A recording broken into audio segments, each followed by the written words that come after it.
વચનામૃત પાન 288 પત્રાંક 254 મુંબઈ અષાઢ સુદ 8 ભોમ 1947 ખંભાતના મોક્ષો પર આ પત્ર લખેલો છે. એમાં કહ્યું, નિશંકતાથી નિર્ભયતા ઉત્પન્ન હોય છે અને તેથી નિસંગતા પ્રાપ્ત હોય છે.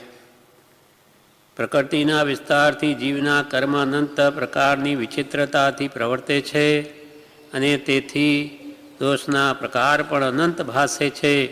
પણ સર્વથી મોટો દોષ એ છે કે જેથી તીવ્ર મુમુક્ષુતા ઉત્પન્ન જ ન હોય અથવા મુમુક્ષુતા જ ઉત્પન્ન ન હોય. ઘણું કરીને મનુષ્યાત્મા કોઈને કોઈ ધર્મમતમાં હોય છે અને તેથી તે ધર્મમત પ્રમાણે પ્રવર્તવાનું તે કરે છે એમ માને છે, પણ તેનું નામ મુમુક્ષુતા નથી. જગતના બધા જીવો કોઈને કોઈ ધર્મમતમાં હોય છે અને એમ માને છે કે અમે પણ ધર્મ જ કરીએ છીએ, અમે પણ મોક્ષના કામી છીએ, પણ એ ખરી મુમુક્ષુતા નથી. તીવ્ર ને મુમુક્ષુતા તે છે કે સર્વ પ્રકારની મહાશક્તિથી મૂંઝાઈ એક મોક્ષને વિશે જ યત્ન કરવો, અને તીવ્ર મુમુક્ષા એ છે કે અનન્ય પ્રેમે મોક્ષના માર્ગમાં ક્ષણે ક્ષણે પ્રવર્તવું. ખરી મુમુક્ષુતા મુમુક્ષુ મોક્ષે જવાનો ખરો ઈચ્છુક હોય તે સર્વ પ્રકારથી મોહની આસક્તિથી અને મૂંઝવણ થાય અને માત્ર એક મોક્ષને વિશે જે યત્ન કરે. અને તીવ્ર મુમુક્ષુતા એ છે કે અનન્ય પ્રેમે એક મોક્ષ સિવાય બીજે ક્યાંય એનો પ્રેમ હોય નહીં. અનન્ય પ્રેમે મોક્ષના માર્ગમાં ક્ષણે ક્ષણે પ્રવર્તે. તીવ્ર મુમુક્ષતા વિશે અત્રે જણાવવાનું નથી, પણ મુમુક્ષતા વિશે જણાવવું છે કે તે ઉત્પન્ન થવાનું લક્ષણ પોતાના દોષ જોવામાં અપક્ષપાતતા એ છે. તીવ્ર મુમુક્ષતા તો ઘણી ઊંચી વાત છે, પણ અત્રે પહેલાં મુમુક્ષુ કેમ થવાય તો કે એનું લક્ષણ આ કે પોતાના દોષ જોવામાં અપક્ષપાત, પક્ષપાત ન રાખે કે હું પાપ શું કરું, આખા જગતના બધા જીવો કરે જ છે ને, હું જૂઠ શું બોલું, આ બધા જ બોલે, એમ કરીને દોષનો જો પક્ષ લે તેનો દોષ કોઈ દિવસ જાય નહીં. પણ હું ગમે તે ભલે થોડું કે વધારે જૂઠ બોલતો હોઉં, જૂઠ એ ખોટું જ છે, પાપ જ છે એમ માને તો એનું પાપ કોઈ દિવસ નિવૃત્ત થાય. એટલે મુમુક્ષુતા વિશે જણાવવાનું કે તે ઉત્પન્ન થવાનું લક્ષણ, મુમુક્ષતા ઉત્પન્ન થવાનું લક્ષણ શું તો કે પોતાના દોષ જોવામાં અપક્ષપાત એ છે અને તેને લીધે સ્વચ્છંદનો નાશ હોય છે. સ્વચ્છંદ જ્યાં થોડી અથવા ઘણી હાનિ પામ્યો છે ત્યાં તેટલી બોધ બીજ યોગ્ય ભૂમિકા થાય છે. ત્યાં સ્વચ્છંદ રોકાયો અને જ્ઞાનીની આજ્ઞામાં વર્તવાનું થયું ત્યાં તે સમ્યક દર્શન પ્રાપ્ત કરવાની યોગ્યતાને પામે છે. સ્વચ્છંદ જ્યાં પ્રાય દબાયો છે, એટલે ઘણું કરીને જેનો સ્વચ્છંદ દબાયો જ્ઞાનીની આજ્ઞામાં જે પ્રવર્તે છે એવો નિર્ણય થઈ ગયો હોય અને કરતો હોય, ત્યાં પછી મોક્ષ પ્રાપ્તિને રોકનારા 3 કારણો મુખ્ય કરીને હોય છે. મારે તો જ્ઞાનીની આજ્ઞામાં જ રહેવું છે એવો નિશ્ચય કરે છતાં એને 3 કારણો નડે. તે કયા તે એને મોક્ષ પ્રાપ્તિને રોકનારા 3 કારણો મુખ્ય કરીને હોય છે એમ અમે જાણીએ છીએ. એમ કૃપાલ કે અમે અમારા જ્ઞાન બળે અનુભવથી જાણીએ છીએ. કયા કારણો? પહેલું કારણ આ લોકની અલ્પ પણ સુખેચ્છા. બીજું કારણ પરમ દૈન્યતાની ઓછાઈ, અને ત્રીજું કારણ પદાર્થનો અનિર્ણય. પહેલું તો ગમે તે ધર્મક્રિયા જગતના જીવો કરીને એમની ઈચ્છા શું હોય કે અમે સુખી થઈશું. સુખી થવું એટલે શું કે આ લોકમાં ખાવા પીવા, છોકરા છૈયા બધા સુખે જીવે અને કોઈ જાતની વેપાર બધા રોજગાર સારી રીતે ચાલે એ સુખ માન્યું છે. એને પૈસો ટકો બધો હોય અને અંતે મરી જાય તો પછી દેવલોકમાં જઈએ એ એની સુખની કલ્પના છે. આત્મામાં સુખ છે અને એને પ્રાપ્ત કરવું છે એ તો લક્ષ્ય કોઈ વિરલાને જ હોય. એટલે બધી ક્રિયા કરવા છતાં પણ ભલે મુમુક્ષુ થયો હોય છતાં ઊંડે અલ્પપણે એને સંસાર સુખની જ ઈચ્છા રહે છે. કેમ કે આત્મિક સુખ તો જાણ્યું જ નથી. આ લોકની અલ્પણ સુખેચ્છા રહે છે. પરમ દૈન્યતાની ઓછાઈ પરમ વિનયની ઓછાઈ, પરમ દીનતા, હું સાવ અધમમાં અધમ હું છું, અને સૌથી મોટા તો પરમેશ્વર છે. સમ્યક દર્શન વિના એક પણ ગુણ સાચો પ્રગટ થતો નથી, એમ એના અંતરમાં હોવું જોઈએ. ગમે એટલો ક્ષોભક્ષમ હોય, ગમે એટલી હોશિયારી હોય, બધું મીંડું છે. એકડા વગરના મીંડા, લાખ કળા હોય પણ સમ્યક દર્શન છે તો કે ના, તો કે બધું જીરો. ભલે ખૂબ મીંડા હોય, લાખ મીંડા હોય, પણ એકડો ન હોય તો એની કોઈ કિંમત નથી. અને માત્ર એક જ આંખ હોય સમ્યક દર્શન રૂપ, તો એની લાખો ગણી કિંમત છે. એને પછી એક મીંડું લાગે કે 10 થાય, 2 કે 100, 3000, 10,000, લાખ વધતા જ જાય. સૌથી પહેલાં સમ્મિકિત એટલે સમ્યક દર્શન રૂપ એકડો જોઈએ. એના વગરની બધી ધર્મ ક્રિયા અનંતકાળથી ભોગ ગઈ છે. ભોગ ગઈ એટલે આત્માર્થે નહીં થઈ અને મોક્ષ આપનાર નહીં થઈ. ક્રિયા કોઈ વાંજની નથી, ગમે તે કરે એનું ફળ તો આવે જ, પણ શું આવે? દેવલોક આવે. બહુ બહુ પુણ્ય બાંધીને દેવગતિમાં જાય, ત્યાં ઇન્દ્રિય સુખ ભોગવી અને પાછો હલકી ગતિમાં ચાલ્યો જાય. ત્યાં બધું દેવાળું કાઢી પુણ્યનું ખાલી થઈ અને એકંદરીમાં જતો રહે. ત્યાં એટલું બધું સુખ હોય છે, આપણા કરતો અસંખ્યાત ઘણું ઘણું જ, હજારો ઘણું. 6 મહિના પહેલાં એને ખબર પડી જાય કે હવે મારો દેહ છૂટવાનો છે, હું મરીને ક્યાં જઈશ? તો કે માતાના ગર્ભમાં કે જાનવરના પેટમાં કે ગમે ત્યાં આવી અશુચિ સ્થાનમાં મારે જવું પડશે. એને ભયંકર દુઃખ લાગે. ત્યાં તો સુગંધી આપણી અહીંયા દેવલોકોને અહીંયા ન આવવા એટલે ભયંકર એમને અહીંયા દુર્ગંધ લાગે છે. કેટલાય યોજન સુધી આપણી દુર્ગંધ ફેલાય અહીંયાની, તો અહીંયા દેવો આવવાના જ છે. હવે એવી સુગંધીમાં રહેનારા એને આવા મળમૂત્રની જગ્યામાં જઈને પડવું પડશે મને. એની માળા કરમાં એને ખ્યાલ આવી જાય કે હવે ઉપયોગ છે, અવધિ જ્ઞાન હોય એટલે એવી ભાવના ભાવે છે કે એના કરતાં તો હું ચંદનના વૃક્ષમાં જતો રહું સારું, ત્યાં સુગંધીમાં તો રહું. એમ કરીને સીધો પંચેન્દ્રીમાંથી એકંદરીમાં જતો રહે. હવે અહીંયાથી ઊંચો આવવામાં એકંદરીમાંથી બેન્દ્રી થવામાં અનંતકાળ વયો જાય, બેન્દ્રીમાંથી 3 દિન થવા અનંતકાળ વયો જાય. એટલે કેટલું મોંઘું પડ્યું.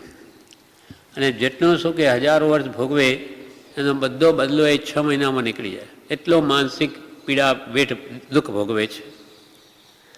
એટલે જે સુખ અંદર દુઃખ વસે સો સુખ ભી દુઃખ રૂપ. એ દુઃખનું જ બીજું રૂપ છે. અંતે દુઃખી કરે સુખ સારું.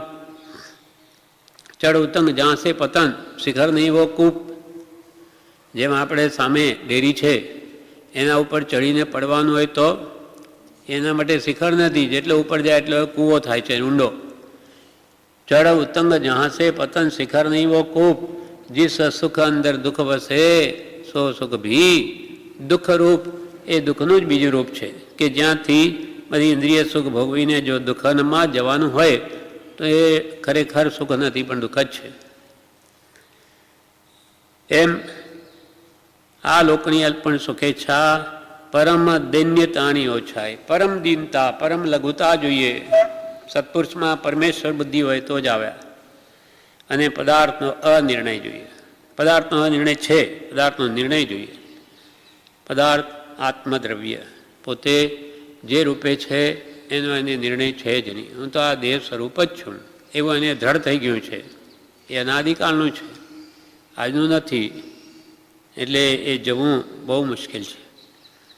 હું દેહાદિ સ્વરૂપ છું અને દેહ શ્રી પુત્રાદિ મારા છે. એ ભાવ એ જ્યાં જન્મે છે. આપણે તો મનુષ્ય પશુ યોનિમાં પણ કૂતરા હોય તો એને બચ્ચાને કોઈ મારવા જાય તો કૂતરી સામે થઈ જાય, મરવા તૈયાર થઈ જાય, પણ એના બાળકને આંચ ના આવવા દે. કેમ કે આ મારું છે, આ કુકરીયું મારું, આ પુત્ર મારો. એવી ત્યાં પણ દ્રઢ માન્યતા એને હોય છે. તેવી રીતે દરેક યોનિમાં એમ જ હોય છે. એમ પદાર્થનો નિર્ણય નથી. એ બધા કારણો ટાળવાનું બીજ હવે પછી કહીશું. તે પહેલાં તે જ કારણોને અધિકતાથી કહીએ છીએ કે ભાઈ આ ત્રણેય કારણોને કેમ દૂર કરવા એ વાત કૃપાલ કે પછી કરીશું. પહેલાં તો એ ત્રણેય કારણોનો જ વિસ્તારથી વિચાર કરીએ. પહેલું કારણ, આ લોકની અલ્પ પણ સુખેચ્છા. એ ઘણું કરીને તીવ્ર મુમુક્ષુતાની ઉત્પત્તિ થયા પહેલાં હોય છે. તીવ્ર મુમુક્ષતા એટલે મુમુક્ષુતામાં પણ આ ઈચ્છા હોય છે. આ લોકની અલ્પ પણ સુખેચ્છા તે ઘણું કરીને તીવ્ર મુમુક્ષુતાની ઉત્પત્તિ થયા પહેલાં હોય છે. તે હોવાના કારણો નિશંકપણે તે સત છે એવું દ્રઢ થયું નથી. એટલે નિશંકપણે હું આત્મા જ છું, આત્મામાં જ સુખ છે એવું એને દ્રઢ થયું નથી. અથવા તે પરમાનંદ રૂપ જ છે. કોણ? આત્મા. આત્મા પરમાનંદ રૂપ જ છે એમ પણ નિશ્ચય નથી, ખબર નથી. આત્મામાં શું સુખ? ખાવામાં સુખ છે, જોવામાં, સાંભળવામાં, સ્પર્શવામાં. આત્મામાં વળી શું સુખ? એને હજુ બેસતું નથી. એટલે એને જગત સુખની ઈચ્છા રહ્યા કરે છે. એ ઘણું કરીને આ લોકની અલ્પણ સુખેચ્છા એ ઘણું કરીને તીવ્ર મોક્ષતાની ઉત્પત્તિ થયા પહેલાં હોય છે. તે હોવાના કારણો અલ્પ પણ સુખેચ્છા આ સંસારના સુખની કે ઇન્દ્રિય સુખની શા માટે હોય છે? તો કે એને આત્મામાં નિશંકપણું નથી કે હું આત્મા જ છું, આત્માનું અસ્તિત્વ છે, પહેલું પદ આત્મા છે, તે હું જ છું, એમ એને દ્રઢ થયું નથી. અથવા તે આત્મા પરમાનંદ રૂપ જ છે એમ પણ નિશ્ચય નથી. આત્મામાં અનંત સુખ રહેલું છે સમ્યક દ્રષ્ટિને. એ આત્મ સુખ અનુભવમાં આવ્યા પછી એને પરપદાર્થ સાવ તુચ્છ ભાષે છે, કંઈ રુચિ રહેતી નહીં પરપદાર્થ. એમ આપણને થયું નથી એટલે એને નિશ્ચય નથી. અથવા તો મુમુક્ષુતામાં પણ કેટલોક આનંદ અનુભવાય છે. મુમુક્ષુ થયો, પેલી ઉપાધિ ઓછી થઈ હોય, નિવૃત્તિ મળી હોય તો એને ઘણી શાંતિ વેદાય. તેને લીધે બાહ્ય સાતાના કારણો પણ કેટલીક વાર પ્રિય લાગે છે. બહારની સાતાના કારણો એને પ્રિય લાગવા માંડે અને તેથી આ લોકની અલ્પણ સુખેચ્છા રહ્યા કરે છે, જેથી જીવની યોગ્યતા રોકાઈ જાય છે. માનો કે આપણે નિવૃત્ત થયા, અહીંયા બેઠા કે ભાઈ હવે આપણે ખાલી છીએ, આપણે સારું સારું ખાવાનું બનાવીએ, ખાઈએ, ક્યાંય ફરવા જઈએ, આવા ક્યાં ને ક્યાં અટવાઈ જાય. નિવૃત્ત થઈને નિરંતર સત્સંગ, સ્વાધ્યાય, ભક્તિ, આત્મચિંતનમાં રહેવાનું ક્યાંય રહ્યું. પણ અહીંયા જાઉં ત્યાં જાઉં ને આમ સુખ બીજે શોધે. કેમ કે નિવૃત્ત થયો એટલે આપણે તો હવે શું ભક્તિ ભજન કરવાના, યાત્રા જઈએ, ફરીએ, પણ ત્યાં આત્મા પોસાય છે કે બીજા રાગદ્વેષના ભાવ પોસાય છે? સત્સંગ ક્યાં છે? બ્રહ્મચારી કે બધે દક્ષિણમાં ફરી આવે યાત્રાઓ, પણ ક્યાંય શાંતિ નથી. બધે ખાવા પીવાની વાતો. ક્યાં? તીર્થોમાં. બીજે તો જ્ઞાનીઓ ક્યાં જાય? તીર્થ સ્થાનોમાં જ જાય. પણ ત્યાં લોકો શું કરે? આપણે માનો કે ગમે ત્યાં તીર્થોમાં જઈએ તો દર્શન કરી લઈએ, પછી શું વિચારણા કરીએ? ખાવા પીવાનું બની ગયું કે શું? જાણે કે બહાર તીર્થ કરવા આવ્યા એટલે હવે પિકનિક કરવા આવ્યા. અને કોઈ લઈ જાય તો ખાવા પીવાનું સારું બનાવે છે કે નહીં? વૃત્તિ ત્યાંની ત્યાં રહે છે. હરવા ફરવાનું શું જોવાનું છે? અહીંયા કંઈ લેવાની છે વસ્તુ? એની એ વૃત્તિ રહે છે. નામ તીર્થ છે, બાકી બધું પિકનિક જેવું કરી નાખ્યું છે. એટલે બ્રહ્મચારી વાત અહીંયા કહે છે, આશ્રમ એ સત્સંગ ધામ છે, તીર્થધામ છે.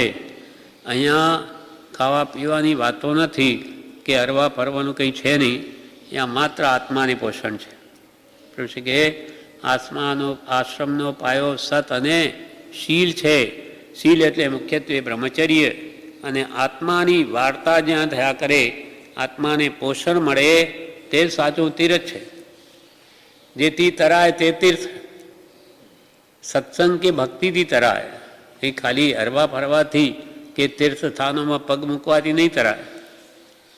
અહીંયા આવીને પણ વાતો જ કરીએ કે ખાઈ પીને સૂઈ રહીએ તો કંઈ આશ્રમ કલ્યાણ ન કરે. અહીંયા જેને આત્મકલ્યાણ કરવું હોય તેને માટેના આ બધા સાધનો ઉપલબ્ધ છે, પણ એનો લાભ ન લે તો આશ્રમ શું કરે? એમ અલ્પ પણ સુખેચ્છા જો એવી રહ્યા કરી તો એ અટકી પડે છે, તે આગળ વધી શકતો નથી. મુક્ષુતામાં પણ કેટલુંક સુખ અનુભવાય છે, આનંદ અનુભવાય છે. તેને લીધે બાહ્ય શાસ્ત્રના કારણો પણ કેટલીક વાર પ્રિય લાગે છે અને તેથી આ લોકની પણ અલ્પ સુખેચ્છા રહ્યા કરે છે, જેથી જીવની યોગ્યતા રોકાઈ જાય છે, આગળ વધી શકતો નથી. બીજું કારણ પરમ દૈન્યતાની ઓછાઈ, પરમ વિનય સત્પુરુષમાં જોઈએ. સત્પુરુષમાં જ પરમેશ્વર બુદ્ધિ, એને જ્ઞાનીઓએ પરમ ધર્મ કહ્યો છે અને એ બુદ્ધિ પરમ દૈન્યત્વ સૂચવે છે, જેથી સર્વ પ્રાણી વિશે પોતાનું દાસત્વ મનાય છે અને પરમ યોગ્યતાની પ્રાપ્તિ હોય છે. એ પરમ દૈન્યત્વ જ્યાં સુધી આવૃત રહ્યું છે ત્યાં સુધી જીવની યોગ્યતા પ્રતિબંધયુક્ત હોય છે. બીજું કારણ જે મુમુક્ષુઓમાં પણ જોવા મળ્યું છે તે કે છે કૃપાલે સત્પુરુષમાં પરમેશ્વર બુદ્ધિ. સત્પુરુષ જુદા અને પરમેશ્વર જુદા એમ એને લાગે તો એ જ્ઞાનીનું કહેલું માની નહીં. સુંદરદાસજી એ લખ્યું છે કે પરમાત્મારું પરમગુરુ, પરમાત્મારું परमगुरु दोनों एक समान. सुंदर कहत विशेष यह गुरुते बाबे ज्ञान. परमात्मा और परम गुरु में कोई अंतर नहीं, बे समान छे. परमात्मारू परम गुरु दोनों एक समान. सुंदर कहत विशेष यह, सुंदरदास जी कहते आ विशेष बधारामां आ छे कि गुरुते पावे ज्ञान. भगवान कहवा नहीं आवे आज आपणे કે જ્ઞાન આપવા આજે આવે નહીં. ગુરુ તો ભગવાન તો મોક્ષમાં બિરાજે. આજે આપણને જ્ઞાન કોણ આપે? ગુરુ આપે. ગુરુ ગોવિંદ दोनों खड़े, किसको लागू पाए? बलिहारी गुरुदेव की जिन्हें गोविंद दियो बताए. गोविंद ने कौन बतावे? परमात्माનું સ્વરૂપ કોણ ઓળખાવે?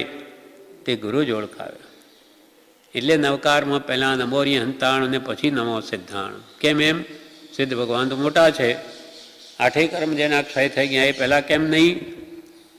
મોટા પહેલાં હોવા જોઈએ, નમો સિદ્ધાણ પછી નમો હરિહંતાણ હોવું જોઈએ. હરિહંત ભગવાન તો 4 જ કર્મ ગયા, પણ કે એ મારા ઉપકારી છે. સિદ્ધ ભગવાન ભલે મોક્ષમાં બિરાજે પણ મને અહીંયા લાભ કરતા તો હરિહંત છે. મોટા એ મોટા જ છે, એમાં કોઈ ના નથી. આપણને ઉપકારની દ્રષ્ટિએ હરિહંત ભગવાનને પહેલાં લઈ લીધા, તેથી કે સિદ્ધ નાના થઈ ગયા. જેમ કે આપણે રૂપિયાની જરૂર પડી, લાખ રૂપિયાની મદદ જોઈતી હતી માનો, તો આપણે કરોડપતિ પાસે ગયા. મિત્ર તો એ કે મારી પાસે સગવડ નથી, એને કંઈ મદદ ન કરી. પછી લખપતિ પાસે ગયા, એને આપણને આપી દીધા કે લઈ જા તારું કામ કાઢ. તો એ આખી જિંદગી કોનો ઉપકાર માનીશું? લખપતિનો કે કરોડપતિનો? લખપતિએ મને મદદ કરી એટલે મારે ઉપકાર તો એનો છે, જેથી કંઈ કરોડપતિ એ લખપતિ ન થઈ જાય. એ તો કરોડપતિ જ છે, પણ મને મદદ લખપતિએ કરી એટલે મારે માટે ઉપકારી. તેમ મને ઉપકાર હરિહંત ભગવંતે મોક્ષનો માર્ગ બતાવ્યો, માટે પહેલાં નમો હરિહંતાણમ પછી નમો સિદ્ધાણ. એવી જ રીતે પ્રથમ નમો ગુરુ રાજને કે જેણે આપ્યો જ્ઞાન, એ જ્ઞાની વીરને ઓળખ્યા, ટળ્યું દેહ અભિમાન. પરમ કૃપાલ દેવ ઉપકારની અપેક્ષાએ જો ગણીએ ઉપકાર મોક્ષ માર્ગમાં તો પહેલાં કૃપાલદેવ આવે, અને ગુણોની અપેક્ષાએ ગણીએ તો પહેલાં તીર્થંકર ભગવાન આવે. કેમ કે એ સંપૂર્ણ પુરુષ છે, સંપૂર્ણ કેવલ જ્ઞાનને પામેલા છે. માટે સૌથી મોટા ગણીએ ગુણની અપેક્ષાએ તો ભગવાન તીર્થંકરો છે. નહીં તો પહેલો અરિયંત નમો અરિયંત ભગવાન સિદ્ધ ભગવાન, પછી આચાર્ય ભગવાન આવે, પછી ગુરુનું સ્થાન આવે કે મને ઉપકાર તો એનો છે કે મને ભગવાન અરિયંતનો કે સાચા ધર્મનું સ્વરૂપ સમજાવનાર તો સત્પુરુષ જ છે, માટે ઉપકાર મારો પહેલો છે. પ્રથમ નમો ગુરુ રાજને કે જેણે મને જ્ઞાન આપ્યું, સમજ આપી, તેથી મેં હું વીર ભગવાન મહાવીરને ઓળખી શક્યો. એટલે ઉપકારની અપેક્ષાએ પહેલાં ભગવાન સદગુરુ અને પછી તીર્થંકર આવે ઉપકારની અપેક્ષા. સદગુરુ આજ્ઞા જીન દશા નિમિત્ત કારણ. બધા જીવો સિદ્ધ ભગવાન જેવા જ છે, પણ જે સમજે તે થાય. અને સમજવું કેવી રીતે? સદગુરુ આજ્ઞા. ભગવાન કહેવાની આવ્યા છે વર્તમાનમાં જે પુરુષ આપણા જીવોની કેવી પ્રકૃતિ છે, કેવી શક્તિ છે, શું એ કરી શકે, કેવા દોષો છે, એ વર્તમાનમાં રહેલા નાની જાણી શકે. ભગવાન તે સમયમાં તો જીવો ઘણા સારા હતા, આજે જેવા નહોતા. તો આજના જીવોને વિશેષ શું જોઈએ? એ આજે નિકટ ભૂતકાળમાં થયેલા કૃપાલદેવ જેવા જ્ઞાની પુરુષને આપણને ગુરુ માનીએ છીએ. આપણે વર્તમાનમાં બી કોઈ હોઈ શકે, પણ આપણી નજરમાં કોઈ છે નહીં, આપણે ઓળખી શકીએ નહીં. એટલે આપણા માટે પરમ કૃપાલદેવ ગુરુ માની અને એણે જે કહ્યું છે તે પ્રમાણે આજે પણ વર્તીએ, એમાં પરમેશ્વર બુદ્ધિ ગણીને એમની આજ્ઞા આરાધીએ તો આજે પણ કામ થાય એવું છે. સાક્ષાત ભગવાન મહાવીર હાજર હોય અને એક એક તમે આ પ્રમાણે કરો. આપણે કંઈક નહીં, અમે કરવાના નથી, તમે ભલે ને કહો અમારે નથી જોઈતું તમારું જ્ઞાન, તો શું કરવાના ભગવાન? કે ભાઈ મારી કૂટીને આપણને કંઈ કરાવી શકે? તો પછી પ્રત્યક્ષ હોય તોય આપણે કરવું ન હોય તો જ્ઞાની શું કરી શકે? ને આજે પણ એમનો ઉપદેશ જેવો છે તેવો જ આપણી પાસે છે. એ ઉપદેશ પ્રમાણે આજે પણ ચાલીએ તો આજે પણ રાગદ્વેષ કેમ ન જાય? છેવટે તો કરવું પડશે, કંઈ આશીર્વાદથી થાય એવું નથી. એમાં શું છે, કઈ અપેક્ષા છે? બેમાં બે સહજાત્મ સ્વરૂપને પામેલા પુરુષો છે. પાંચેય પરમેષ્ઠીઓ છે નવકારમાં. એ પાંચેય સહજાત્મ સ્વરૂપ એટલે શુદ્ધ આત્મ સ્વરૂપને પામેલા જ્ઞાની પુરુષો હોય તે જ નવકારમાં આવે, બીજાની ગણતરી ન હોય. નમોની હંતાણ, નમો સિદ્ધાણમ, આ બે તો સર્વજ્ઞ પુરુષ છે. સર્વજ્ઞ એટલે જેણે બધું જાણી લીધું એ સંપૂર્ણ પુરુષ છે. એમને હવે કંઈ કરવા પણ છે નહીં. કોઈ જાતની ભક્તિ, સ્વાધ્યાય કે સ્મરણ કોઈ કાળે પણ એમને કરવાનું છે નહીં. કૃત્ય થઈ ગયા, કાર્યસિદ્ધિ પૂરી કરી લીધી.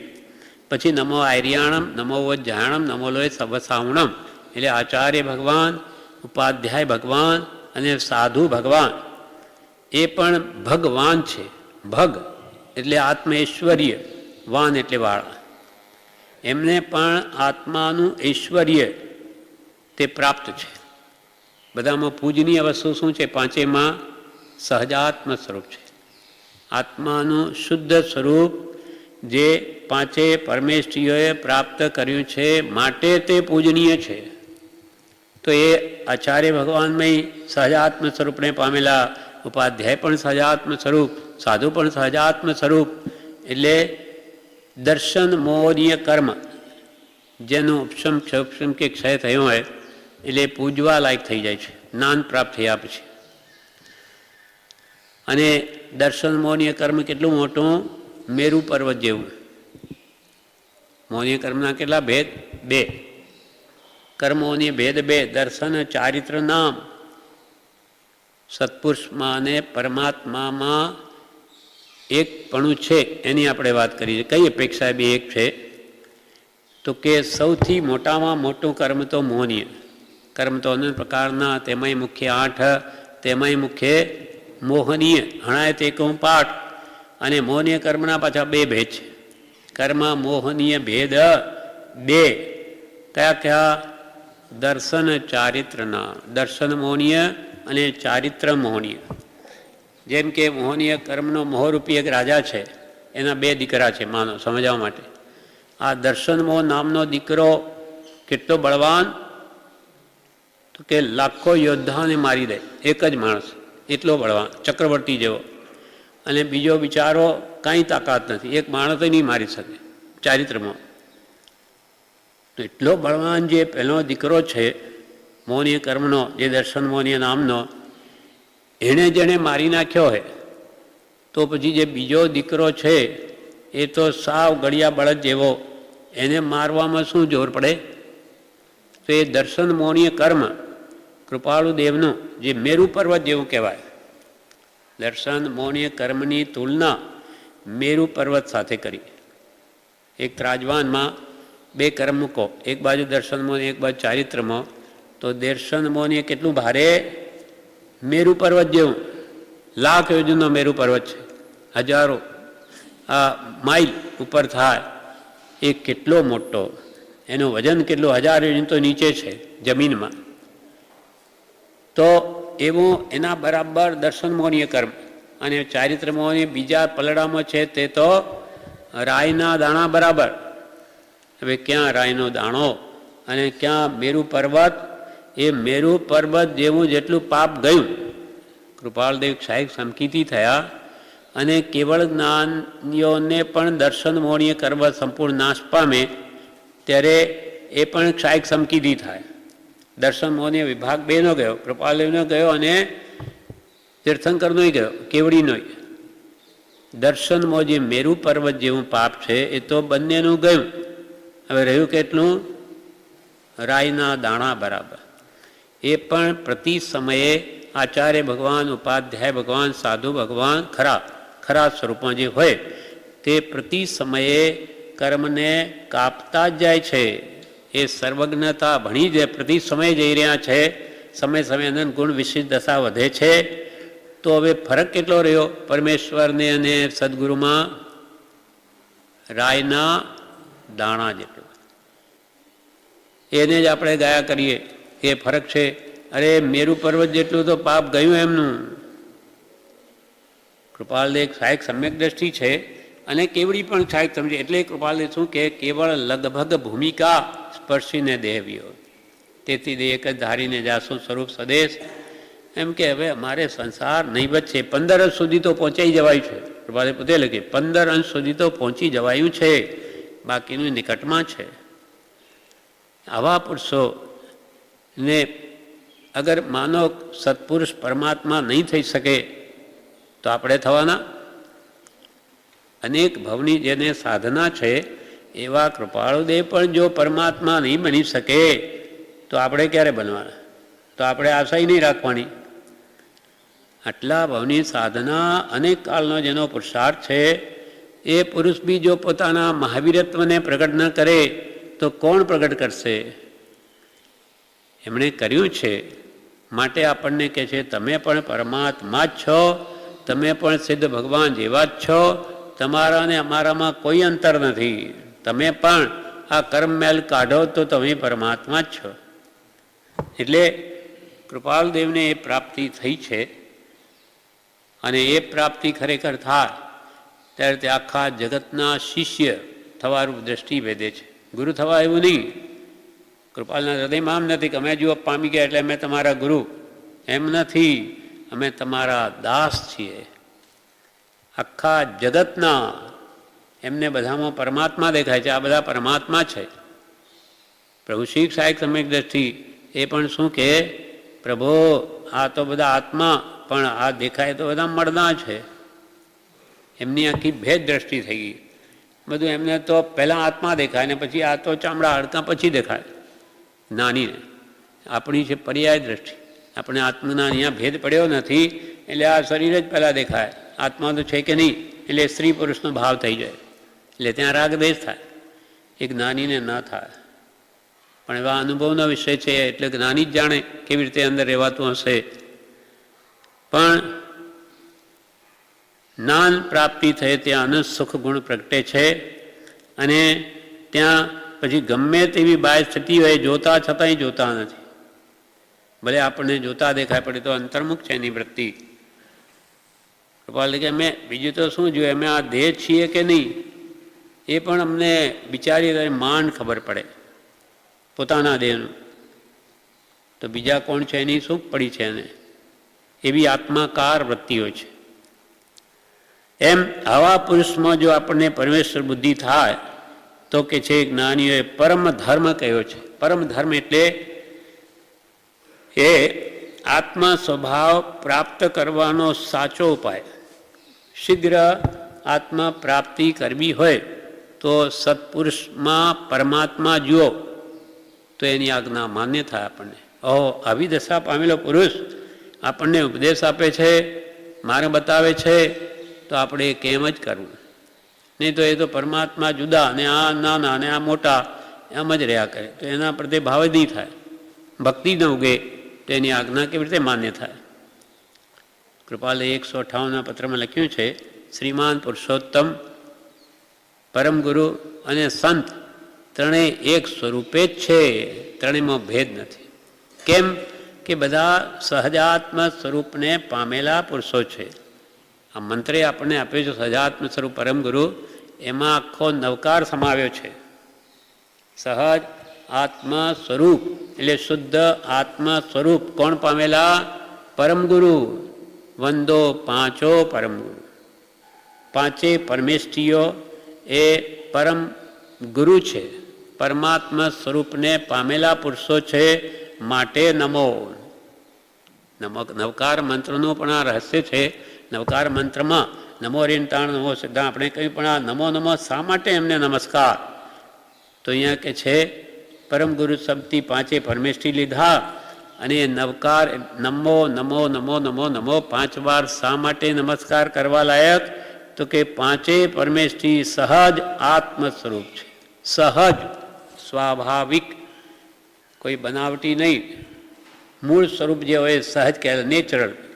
કોઈ શુદ્ધ વસ્તુ બજારમાંથી લાવ્યા ભેળસેળ વગરની, તો ભાઈ નેચરલ છે, આમાં કોઈ ભેળસેળ નથી. એવું આત્માનું સર્વ કર્મ મળતી રહિત શુદ્ધ સ્વરૂપ તે સહજ સ્વરૂપ છે અને પાંચેય પરમેષ્ઠીઓ પામ્યા છે, માટે નમો. એસો પંચ નમુકારો સબ પાવપણાસણો. જગતમાં સર્વથી મહાન કોઈ તો આ પાંચ જ વ્યક્તિ છે, પંચ પરમેષ્ઠીઓ. એમ એસો પંચ નમુકારો, એમને જે નમસ્કાર કરવા સબ પાવપણાસણો, સર્વ પાપને નાશ કરવા સમર્થ છે. મંગળાંચ સવેસીમ પણ વૈ મંગલમ, સર્વ માંગલિક એટલે આત્માનું કલ્યાણ કરવામાં હવાઈ એટલે પ્રાથમિક માંગલિક છે, આત્માનું કલ્યાણ કરનાર છે. કેમ કે સૌથી પહેલાં તો સદદેવ ગુરુ ધર્મની શ્રદ્ધા જોઈએ, એ વ્યવહાર સમકી છે, ત્યાંથી ધર્મની શરૂઆત થાય છે. એટલે સૌથી પ્રથમ માંગલિક સદદેવ ગુરુ ધર્મ છે. એને જે સદશે તેને વ્યવહાર સમકિત કહ્યું, અને વ્યવહાર સમકિત એ નિશ્ચય સમ્યક દર્શનનું કારણ છે. એટલે સત્પુરુષમાં પરમેશ્વર બુદ્ધિ અને જ્ઞાનીઓએ પરમ ધર્મ કહ્યો છે, અને એ બુદ્ધિ પરમ દૈન્યત્વ સૂચવે છે. જગતમાં પણ આજે પણ બહાર સંપ્રદાયમાં પણ બધા લોકો કોની પાસે જ્ઞાન મેળવે છે? આચાર્યો, ઉપાધ્યાય, સાધુ. અપાસરામાં જાય, એમના વ્યાખ્યાન સાંભળે કે એમનો ઉપદેશ સાંભળે કે એ જે ક્રિયાઓ કરે તો એમની આગળ જ કરે. મંદિરમાં કેટલું કરે? ખાલી પૂજા કરી લે, ચૈત્યવંદ કરી લે, બધી ક્રિયા તો અપાસરામાં જ થાય છે. ત્યાં તેવું અહીંયા છે.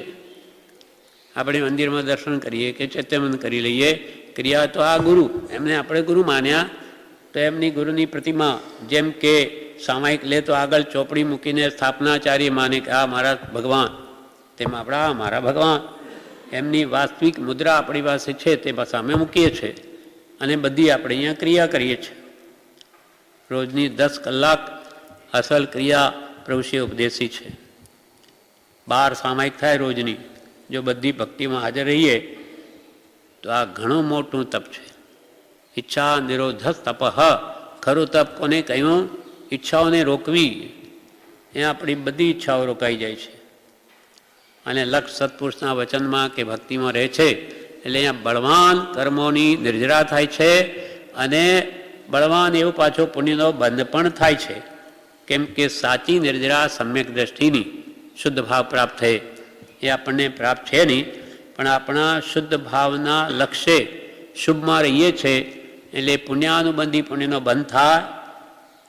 એટલે પ્રભુ શ્રી શું કે પ્રભો અહીંયા તો રોજે કરોડોની કમાણી, રોજે કરોડોની ભાવ ઉપર આધાર છે. તો આ ભાવના બધા નિમિત્તો છે.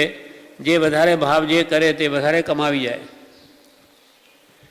પણ સત્પુરુષમાં પરમેશ્વર બુદ્ધિ ન આવે તો એને ભક્તિ ઉગે જ નહીં.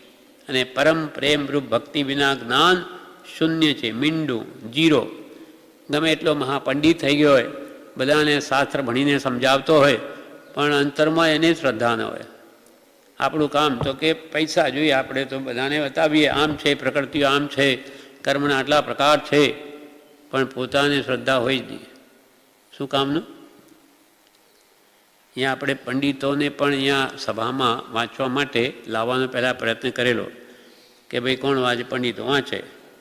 પણ એ લાવીને 2-3 વાર અખતરા કર્યા. એ લોકો તો જાણે આપણે તો બિઝનેસ છે, ધંધો છે, એ વાંચીને લાવીને આપણને સમજાવે. એના મનમાં તો ભક્તિભાવ હોય નહીં. એટલે બધા મુમુક્ષો કહે કે આ શું. એના કરતો તો સામાન્ય મુમુક્ષુ જો વાંચતો હોય શ્રદ્ધાવાળો તે અમને ગમશે, પણ એને શ્રદ્ધા તો નથી, એ શું આપણને સમજાવે. એટલે બધું કેન્સલ કરેલું. 2-3 વાર ટ્રાય કરી. શ્રદ્ધા વગરનું શું કામનું. એમ ભાવ સહિત ભલે ને ગમે તેવું બોલે, જે બાળક હોય નિર્દોષ હોય, ગમે તેવું બોલે, બોબડું બોલે તો પણ આપણને ગમે કે એનું મન કેટલું સાફ છે, નિર્દોષ છે. એમ સત્શ્રદ્ધાવાન કૃપાલયનો આશ્રિત કોઈ પ્રેમથી વાંચે ભક્તિભાવ સહિત તે આપણને ગમશે. પણ ખાલી આપણને પોતાની હોશિયારી વિદ્વતા બતાવવા કરે એ આપણને ન ગમે. એમ અહીંયા કહે છે સત્પુરુષમાં પરમેશ્વર બુદ્ધિ અને જ્ઞાનીઓ પરમ ધર્મ કહેવો છે. એ બુદ્ધિ પરમ દૈન્યત્વ સૂચવે છે. આ મહાન, હું તો સાવ એને ઘરમાં ઝાડુ કાઢવાને લાયક નથી. બ્રહ્મચારી આવા ભાવ લખ્યા છે. મને તો કે પ્રભુશ્રી ઝાડુ કાઢવાનું કહેશે ને મારા માટે મને સંતોષ છે, મારું કલ્યાણ એની આજ્ઞામાં છે. એમ આપણી યોગ્યતા, આપણા ભાવો જો સત્પુરુષને કહીએ તો આપણને ઊભો નહીં રાખે. પણ આપણી અનંત દયા છે, દયાળુ છે, એટલે આપણે સ્થાન આપ્યું છે. એટલે દાસમાં દાસ, અધમમાં પણ અધમ હું છું. એ ભાવ એને વેદાય ક્યારે કૃપાલદેવ પ્રત્યે શ્રદ્ધા આવે છે. એને આપણને આજ્ઞા આપી કે હે પ્રભુ બોલો, એમાં આવા ભાવો કયા છે. દીઠા નહીં નિજ દોષ તો તરીએ કોણ ઉપાય, સૌ સાધન બંધન થયા રહેન કોઈ ઉપાય. કેમ કે સત સાધન સમજો નહીં. કોણ બતાવે સમજો નહીં તો? સત્સાધન સમજો નહીં, ત્યાં બંધન શું જાય. પણ એક જ્ઞાની વગર કોણ બતાવે મોક્ષનો માર્ગ? માર્ગને પામેલો જ માર્ગને પમાડશે. એટલે અધમા અધમ અધિકોપતિ દેવો ભાવ ક્યારે આવશે? સત્પુરુષમાં પરમેશ્વર બુદ્ધિ આવે તે બુદ્ધિ પરમ દૈન્યત્વ સૂચવે છે, પરમ લઘુતાનું સૂચન કરે છે. જેથી સર્વ પ્રાણી પ્રત્યે પોતાનું દાસત્વ મનાય છે. આપણા ગુરુ જ્યારે આખા જગતના શિષ્ય થઈને બેઠા હોય તો આપણે તો કેવા ભાવ રહેવા જોઈએ. એ ક્યાં ને હું ક્યાં. આપણા ગુરુ એવા ભાવ રાખે કે આ તો બધા મહાન આત્મા છે. કૃપાલ દે કોઈ મુમુક્ષુને અલ્પ પણ શ્રમ આપવા બિલકુલ ઈચ્છા નથી એમને. કેમ કે આ તો બધા આરાધક જીવો છે, એમને કેમ શ્રમ અપાય. એમ આવા કૃપાલયના ભાવ હોય તો એને શિષ્યમાં કેવા ભાવ હોવા જોઈએ. જે પ્રભુશ્રી શું કહે કે પ્રભુ કૃપાલયને માને એ તો મારા માથાના મુકુટ છે, એને જોઈને એમને પૂજ્ય ભાવ થાય છે. ના તો અમે પ્રભુ દાસના દાસ છીએ. આ કંઈ કહેવા માટે કહે છે, ખાલી કહેવા ખાતર નહીં. અંતરમાં એવું વેદન છે, આટલી લઘુતા છે. એ પરમ દૈન્યત સૂચે એટલે લઘુતા આપે છે, પરમ લઘુતા આવે છે એવી, જેથી સર્વ પ્રાણી વિશે પોતાનું દાસત્વ મનાય છે અને પરમ યોગ્યતાની પ્રાપ્તિ હોય છે. પરમ યોગ્યતા આવે, આત્મજ્ઞાન પ્રાપ્ત કરવાની ભૂમિકા તે સત્પુરુષનો દાસ થઈ જ આવશે. વ્યવહારમાં પણ કહેવાય કે બાપ થઈને નહીં ખવાય, બેટો થઈને ખવાય. મને બધું આપો, પોતાના બાપને કે હું તમારો બાપ છું, આપો કે જા તારું કામ નથી. હું તમારો બેટો છું, તમે નહીં આપશો તો કોણ આપશે? તો બાપને પણ પ્રેમ આવે, લઈ જા. એમ સત્પુરુષ પ્રત્યે પરમ વિનય ભાવના આવે તો ગુરુ પણ જ્ઞાન ના આપે. અને એ દૈન્યત્વ, એ પરમ દૈન્યત્વ જ્યાં સુધી આવરિત રહ્યું છે, જ્યાં સુધી આવી લઘુતા પ્રગટી નથી, ત્યાં સુધી જીવની યોગ્યતા પ્રતિબંધયુક્ત હોય છે. યોગ્યતા રોકાઈ જાય છે, એ આગળ વધી નથી શકતો. એના વિશે પત્ર સુધામાં બ્રહ્મચારીજી કહે છે,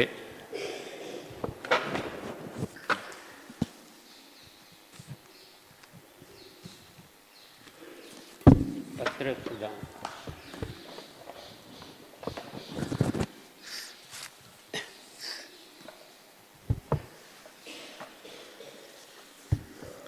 मान 83 पर जણાવે છે, પેજ 83 પેજ.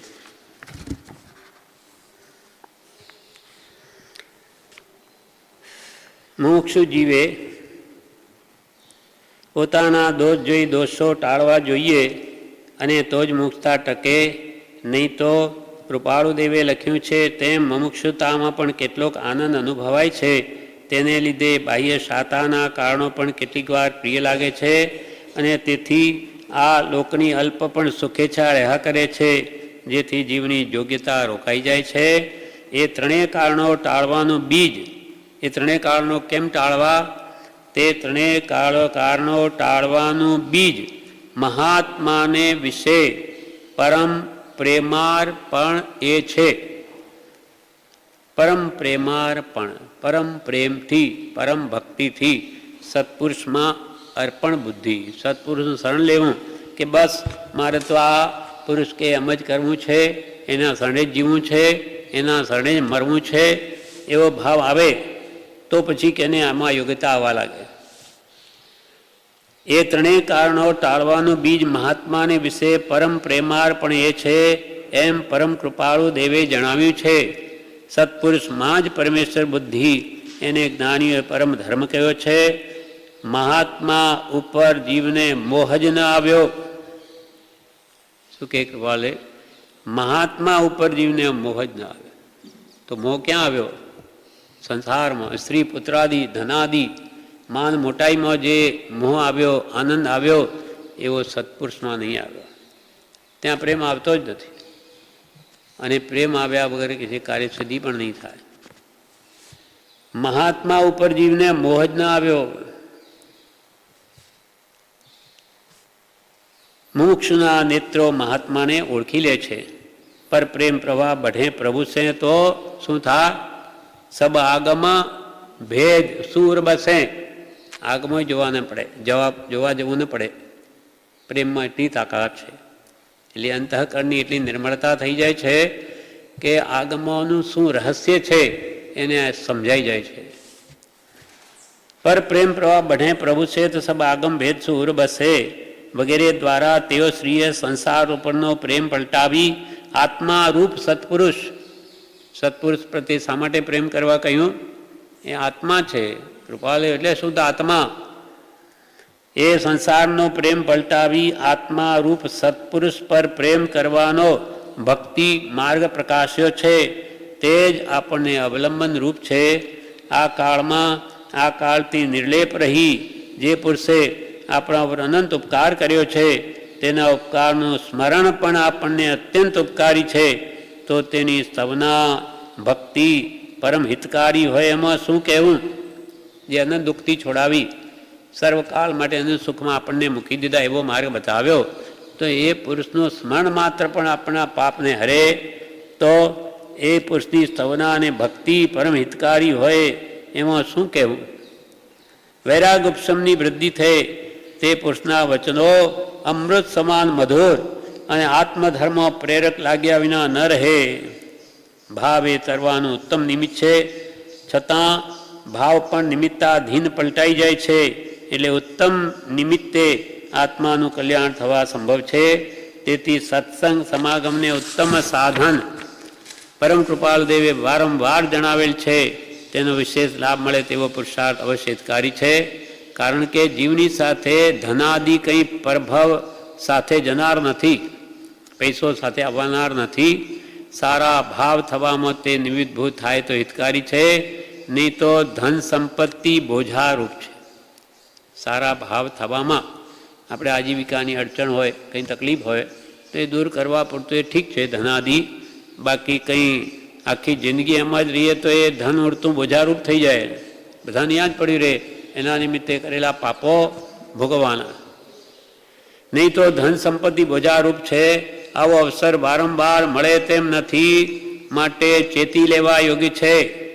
જાગશે તે જીવશે, એમ પરમ પૂજ્ય પ્રભુશ્રી વારંવાર કહે છે. પાણી પહેલાં પાળ બાંધવી એમ કહેવાય છે. ઘર લાગ્યા પહેલાં કૂવો ખોદાવ્યો હોય તો ઘર ઓળવાય, પછી ખોદે તો ન બને. આગ લાગી, કૂવો ખોદો, કાંઈ કામ ના આવે.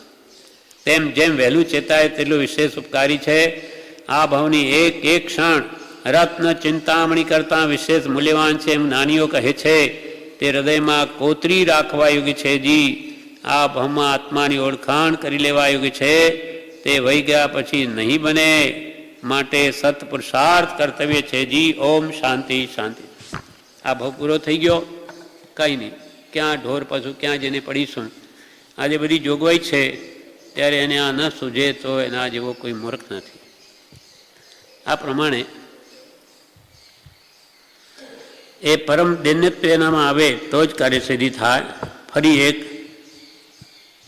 260 પેજ ઉપર પત્ર સુદામાં જ કહે છે,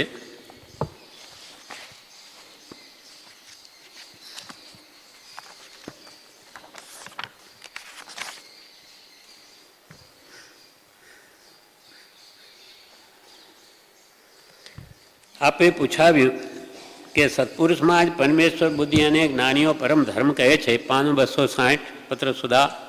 સતપુરુષમાં જ પરમેશ્વર બુદ્ધિ અને જ્ઞાનીઓ પરમ ધર્મ કહ્યો છે તેનો શો પરમાર્થ છે?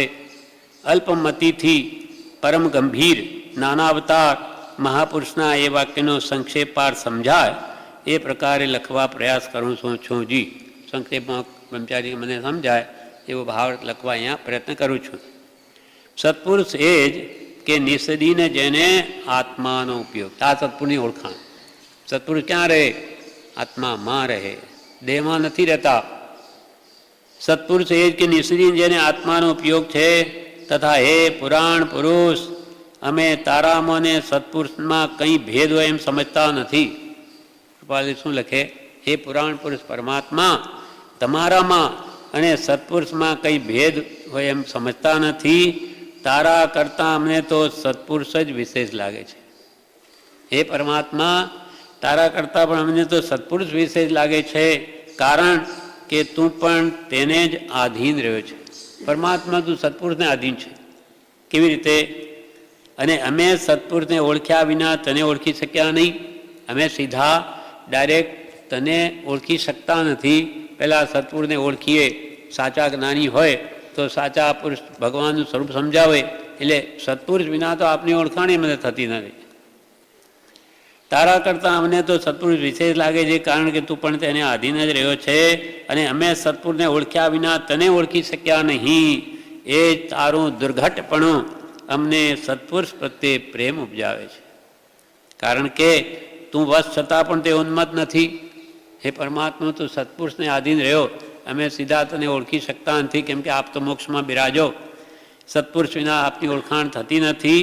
એટલે તું વશ છે જ્ઞાનીને, હે ભગવાન, છતાંય ઉન્મત્તતા નથી એમનામાં કે અમે અમારી પાસે આવો, પહેલાં નહીં મળે એવું કંઈ જ્ઞાની કહેતા નથી.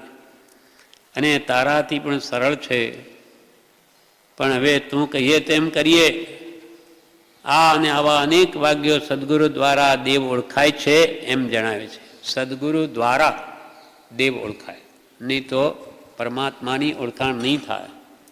સદગુરુના ઉપદેશ વણ સમજાય ન જીનરૂપ. સમજાવણ ઉપકાર સો અને સમજે જીન સ્વરૂપ. સમજે પોતે જીન સ્વરૂપ થઈ જાય. સદગુરુ પદ મેં સમાત હે અરિહંત આદિ પદ સર્વ, તાતે સદગુરુ ચરણ કો ઉપાસો તજી ગર્વ.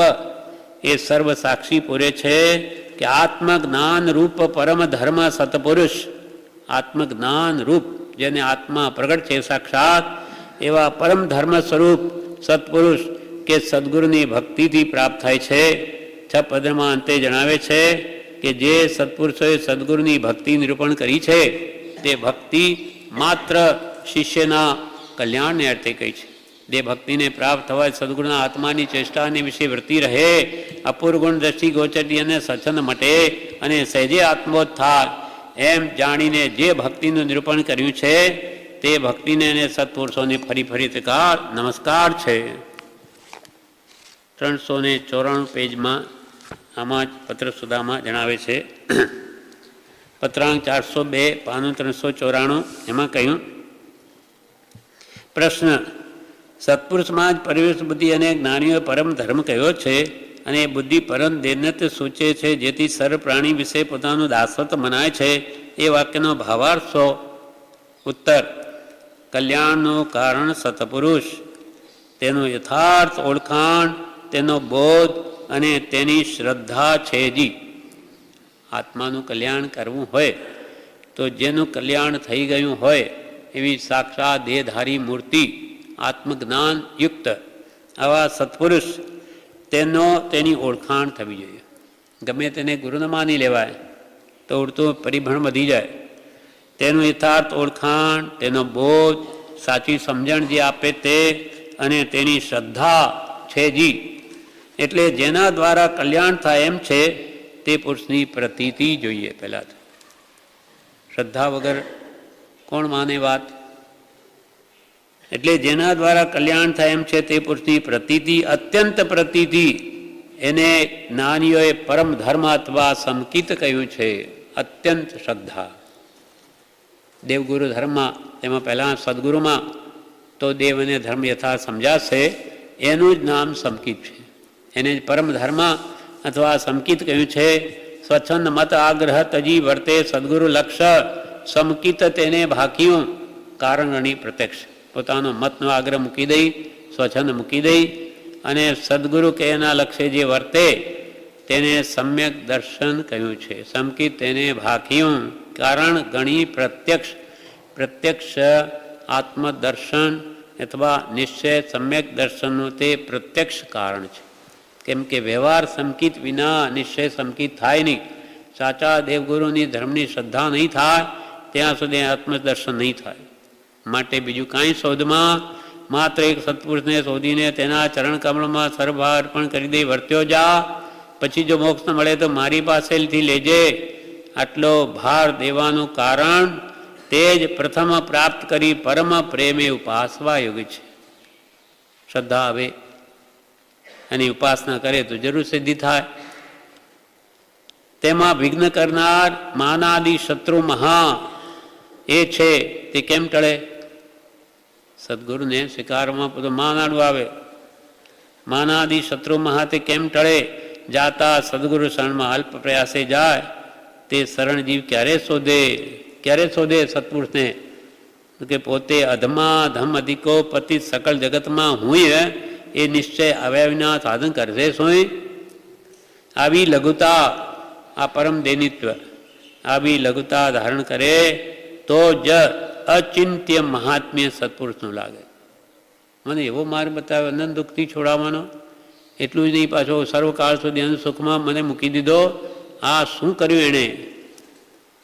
આવી જ્યારે મહાત્મ્ય લાગે, અચિંત્ય મહાત્મ્ય સત્પુરુષ લાગે, સત્પુરુષને સત્પુરુષ રૂપે એટલે પરમેશ્વર તુલ્ય ગણે તો જ પોતાનો અહમપણું ટળે. એ તો પોતાનો અહંકાર હે કે હું જાણું છું, હું મોટો છું, મને સમજું, હું બધું ખબર છે મને. એટલે પરમેશ્વર તુલ્ય ગણે તો પોતાનો અહમપણું ટળે, અહમભાવથી રહિત થાય. સત્પુરુષ તુલ્ય, પરમેશ્વર તુલ્ય સત્પુરુષને જે માને છે તે સત્પુરુષના અંતઃકરણ કેટલા નમ્ર હોય છે તે પણ જાણી જાય છે. આખા જગતના દાસ થવાને તે ઈચ્છે છે તો તેનો ભક્ત સર્વ પ્રાણી પ્રત્યે દાસ ભાવ કેમ ન રાખે? જ્યારે આપણા ગુરુ આખા જગતના દાસ થઈને રહે તો એનો શિષ્ય સર્વ પ્રાણી પ્રત્યે દાસ ભાવ કેમ ન રાખે? સર્વ પ્રાણી દાસ ભાવ કેમ ન રાખે? સદગુરુના ઉપદેશ વિના અને જીવની સત્પાત્રતા વિના એમ થવું અટક્યું છે. આ પ્રમાણે આપણે જ્ઞાન પ્રાપ્તિ કરવી હોય તો જેને પ્રાપ્ત થયેલી છે એવા સત્પુરુષને પરમાત્મા તુલ્ય માની, એટલે કે સહજાત્મ સ્વરૂપને પામેલા માની એની આજ્ઞામાં રહીશું તો આપણું પણ સહજાત્મ સ્વરૂપ પ્રગટ થશે. બાકી ભગવાને યાદ કર્યા કર્યું તો ભગવાન કહેવા આવે નહીં. અહીંયા તો કૃપાલે દ્રષ્ટાંત આપ્યું છે. અહીંયા આપણે મરી રહ્યા છે, પાણીનો એક કળશો જોઈએ છે, એક ગ્લાસ પાણી લાવો તો કે ત્યાં જાઓ, આખો દૂધનો સમુદ્ર છે, જાઓ ખૂબ પીઓ, તરસ લાગી છે. તો ક્યાં છે? તો કે એ તો લાખો ગાઉ દૂર છે.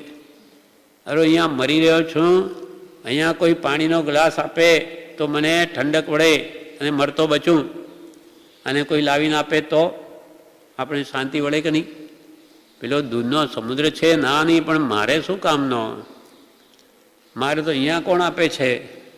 તેમ મોટા ભગવાન જે છે, તીર્થંકરો, મોક્ષમાં સિદ્ધ ભગવાન, બધા દૂધના સમુદ્ર જેવા, પણ મને અહીંયા પાણીનો કળશો કોણ પામે? હું અહીંયા મરી જઈશ. માટે સત્પુરુષનું મહાત્મ્ય અદ્ભુત છે કે જે આપણને માર્ગ બતાવીને મોક્ષ માર્ગમાં આગળ ધપાવે તો જ પરમાર્થ સ્વરૂપની પ્રાપ્તિ થાય. આ પ્રમાણે આ બીજું કારણ આપણે એમાં ચી ગયા, એ ત્રીજું કારણ આવતીકાલે.